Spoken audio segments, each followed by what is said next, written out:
ए मोकाट्या, ए लफंग्या, गांजाड्या, तुझ्यासारखा फुकटचा पैसा माझ्या बुलढाणा जिल्ह्यातल्या गोरगरीब जनतेला भेटलेला नाही. त्याच्यामुळे तू आहे ना माझ्या बुलढाणा जिल्ह्याला मलिन करण्याचं काम करू नको. हा, चेक करायचं माझ्या बुलढाणा जिल्ह्यातले लोक किती कष्ट करतायत, किती राबतायत. आमची पोरं कुठल्या दंगलीत दिसणार नाही, कुठल्या गोंधळात दिसणार नाही, अजिबात नाही. माझ्या बुलढाणा जिल्ह्यातले जे तरुण आहेत ना, ती सुद्धा शेतातमध्ये काम करून कबाड कष्ट करून आपलं घर चालवत आहेत. हे रिकामे धंदे ते पोरं करत नाही. रिकामे धंदे माझ्या बुलढाणा जिल्ह्यातली माणसं करत नाही. दलिंद्र्या, तुझ्या जातीय द्वेषाचं विष माझ्या बुलढाणा जिल्ह्यामध्ये जाऊन पेरू नको. तुला जायचंच होतं ना तिथं, तू सलोखा राखायचा होता, समतेचा शांततेचा संदेश देऊन यायचा होता. अरे तुला जर मानतात ना लोक, तर त्याचा असा फायदा घे ना, असा कर, समाजाचं भलं कर. त्याच्यामध्ये नीच माणसा तुझीच पोळी वाचतो का? दलिंद्र्या, जातीचं विष पसरून येतो जिथं तिथं. अरे बंद कर ना तुझं दुकान. अरे खाल्लं ना, ढेकर देतोय ना, मस्त तुझ्या 100 पिढ्या बसून खातील ना, एवढं कमावून ठेवलं ना. दलिंदर माणसा, तरी अजून लोकांचे रक्त प्यायचेच का तुला? लोकांचे रक्त सांडायचेच का? त्या अंतरावलीमध्ये लोकांचं रक्त सांडलं, पोट नाही भरलं तुझं? आया बहिणींचे रक्त सांडले का रे अंतरावलीमध्ये? पण लपून बसला होता ना घरामध्ये जाऊन. हा, बाकीच्या आया बहिणींनी दगड खाल्लीत, काठ्या लाठ्या खाल्ल्यात, रक्त सांडलं त्यांचं. तुझं काय झालं रे? तुला खर्चटलं तरी का? ए भिक्क माग्या, ए अरे सगळ्यात जास्त तर घाबरणार तुझी नीच माणसा. हा, भित्र्या, लपून बसला आणि आया बहिणींना पुढं केलं अंतरावलीमध्ये. तेच माझ्या तुला बुलढाणा जिल्ह्यामध्ये करायचं का? दलिंद्र्या, माझा बुलढाणा जिल्हा हा कष्टकऱ्यांचा जिल्हा आहे. हा, कष्टकऱ्यांचा जिल्हा आहे माझा बुलढाणा जिल्हा. माझ्या बुलढाणा जिल्ह्यातला शेतकरी माझा मायबाप रात्रंदिवस मरमर कष्ट करतोय. बांबू टाकतील बुलढाण्याचे लोक. चांगले नाही आहेत आमचे लोक. का चांगले नाहीत? आमचे लोक धर्मनिष्ठ आहेत. पण तू जर चुकीचं पसरवण्याचा प्रयत्न करशील तर माझ्या बुलढाणा जिल्ह्यातली माणसं तुला नाही ना पळू मारणार, तर मग काय? जातीचं विष पेरतो होय रे, जातीचं विष पेरतो तिथं जाऊन. दलिंद्र्या, हा, माझा बुलढाणा जिल्हा हा धर्मनिष्ठ आहे.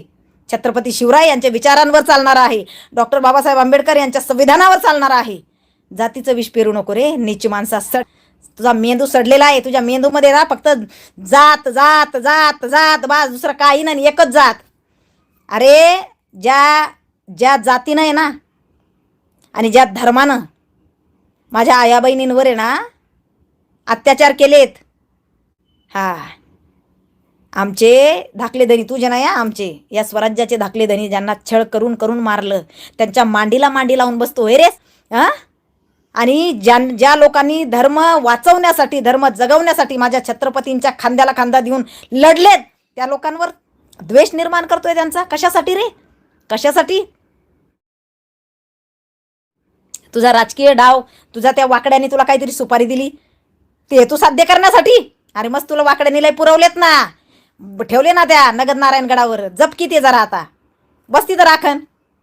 झालंय तुझं सगळं, बाद झालं आता. नको जातीय सलोखा राहू दे रे भंगऱ्या. माझ्या बुलढाणा जिल्ह्याला जाऊन आहे ना हे असलं थोतांड करून येऊ नको. हा, थोतांड करून येऊ नको माझ्या बुलढाणा जिल्ह्यामध्ये जाऊन. माझा बुलढाणा जिल्हा हा कष्टकऱ्यांचा जिल्हा आहे. माझा बुलढाणा जिल्हा हा राबणाऱ्या, कष्ट करून पोट भरणाऱ्या लोकांचा जिल्हा आहे.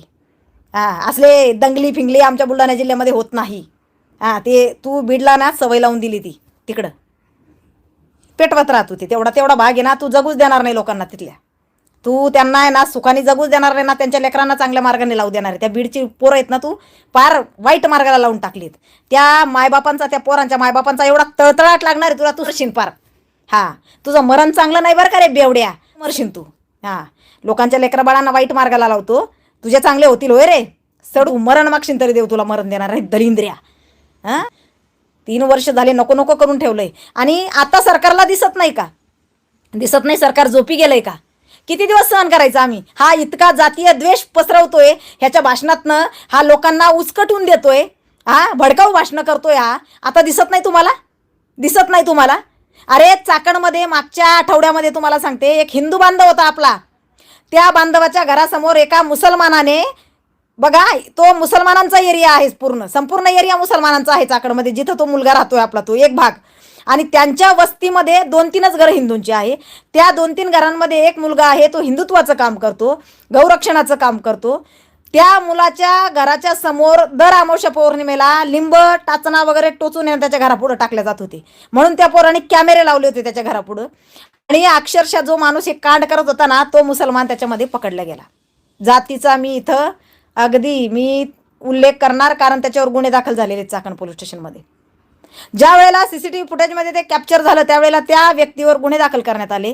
आमचे जे चाकणचे PI साहेब आहेत, कदम साहेब, यांनी खूप चांगल्या पद्धतीमध्ये ते हँडल केलं. म्हणजे कुणावर त्यांनी अन्याय केला नाही. सीसीटीव्ही फुटेजमध्ये दिसते त्या पद्धतीमध्ये त्या व्यक्तीवर अंधश्रद्धा निर्मूलन कायद्याअंतर्गत गुन्हे दाखल झाले. परंतु तो तपास मोरखंडे PSI आहे का API आहे मला माहीत नाही त्याचं, परंतु मोरखंडे आहे जो अधिकारी त्याच्याकडे गेला होता. मोरखंडेकडे तो तपास गेला असताना मोरखंडे त्या पोराला धमक्या देत होता की जर का तू हे प्रसारित केलं तर मी तुझ्यावर गुन्हे दाखल करीन, बरं का, जातीय सलोखा बिघडून जाईल, हा दंगली पेटतीन, त्याच्यामुळे तू हे म्हणजे ज्याच्यावर अन्याय झाला त्याच्यावर हा मोरखंडे त्याला चाकणचा जो अधिकारी आहे ना मोरखंडे, त्याला दम देतो त्या पोराला. माझ्यासमोर मी आहे त्याला साक्षीदार. माझ्यासमोर त्या पोराला धमकी देतोय की हे प्रसारित करायचं नाही, हे व्हिडिओ व्हायरल करायचे नाही, जे लिंब टाकलेले व्हिडिओ होते का ते व्हायरल करायचे नाही. म्हणजे तुम्ही जिथं असं होतं ना त्यावेळेला हे असले नीच नासके, हे असले नीच नासके अधिकारी. मी PI म्हणत नाही, PI साहेब खूप चांगले आहेत. उत्तर पोलीस स्टेशनचे PI साहेब खूप मदतही करतात आणि कायद्याने चालतात, संविधानावर चालतात. अजिबात नाही चुकीचं ते माणूस काही केलं ना, कुणी असू दे, मग अजिबात चुकीचं काही करणार नाही. जे संविधानामध्ये बसेल तेच तो व्यक्ती करतोय. परंतु हे साहेबांनाही माहीत नाही, मी अजून साहेबांनाही सांगितलेलं नाही आहे, पण मी सांगणार आहे किंवा ह्या व्हिडिओच्या माध्यमातून त्यांच्यापर्यंत जाईल सुद्धा आहे PI साहेबांना. परंतु तो मोरखंडे मात्र त्या पोराला धमकी देत होता. मग या वेळेला तुमचा जातीय सलोखा बिघडतो, तुमचं म्हणणं असतं. समाजातलं वातावरण दूषित होतं, दंगली पेटतात, त्याच्यामुळे तुम्ही समोर राखा असं ज्याच्यावर अन्याय झालेला त्यालाच तुम्ही धमक्या देऊन त्याला सांगता.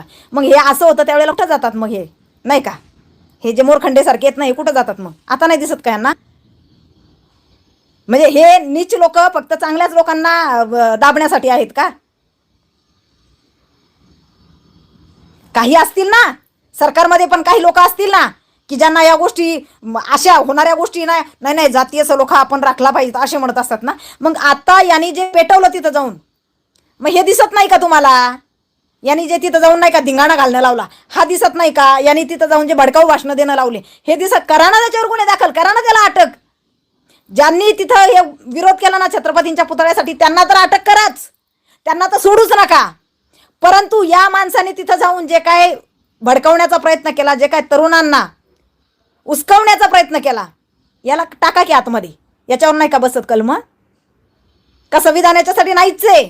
संविधानामध्ये याच्यातमध्ये जरांग्या सोडून असं लिहिलेलं आहे का संविधानामध्ये सगळ्यांवर गुन्हे दाखल करायचे, जरांग्यावर करायचे नाही? किती दिवस याची लाट करायची सरकारने?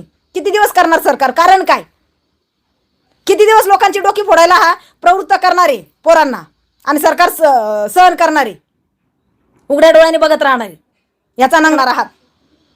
बंद करा हे सगळं. आणि हे नीच माणसा माझ्या बुलढाणा जिल्ह्यामध्ये जाऊन नाचवायचा प्रयत्न करू नको, नालायक्या.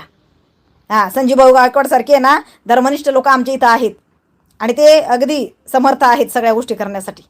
तू नको तिथं जाऊ बचबच करायला. तुझं बघ इकडं आपलं ते बीडचं, बघ कुठं काय भेटतं का आणखी, बघ कोणाला तरी मारायला लाव, नाही का, कुणीतरी काहीतरी कांड कर, म्हणजे तुला मीडिया समोर यायला मोकळा. तू नाही मरण होणार तुझं.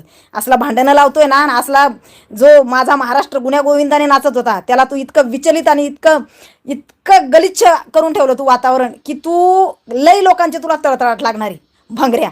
पहिली गोष्ट तर ना त्या तरुण मुलांचा लागणारे, ज्यांचं तू आहे ना आरक्षण घालवलंय, ज्यांचं तू आरक्षण घालवलं ना त्या लेकरांचं तळतळाट लागणारी. हा, तुला सुटणार, तू सुट्टीच नाही रे, तुला सुट्टीच नाही. तुला लक्षात घे, कितीतरी लेकरांचं नुकसान केलंय तू, कितीतरी लेकरांचं नुकसान केलंय. EWHच्या माध्यमातून खूप लेकरं कोचला. तुला तेच करायचं होतं वाकड्याचं ऐकून ना, वाकड्यांचे सगळे सोयरे तुझे तुझ्या पुऱ्या घरात भंगऱ्या.